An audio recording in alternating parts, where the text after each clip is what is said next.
Alrighty, so we got this awesome piece of acacia here. Let's see what we can come up with. Huh? Can't guess. Got all this red tape, some with epoxy, so let's get to it. First, we gotta cut it down to size.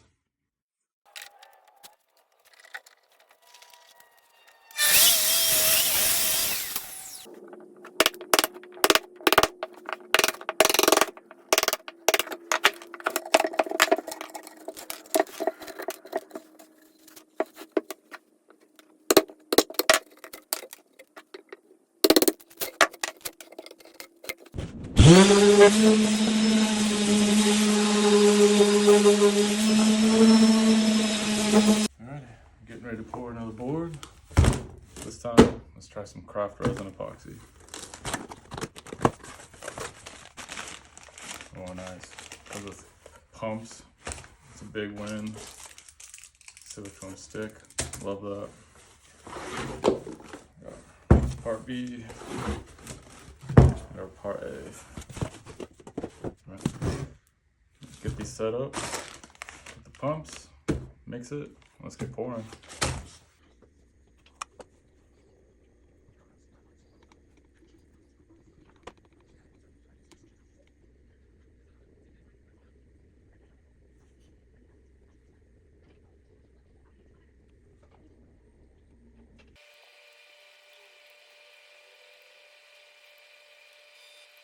You're going to put items in your epoxy.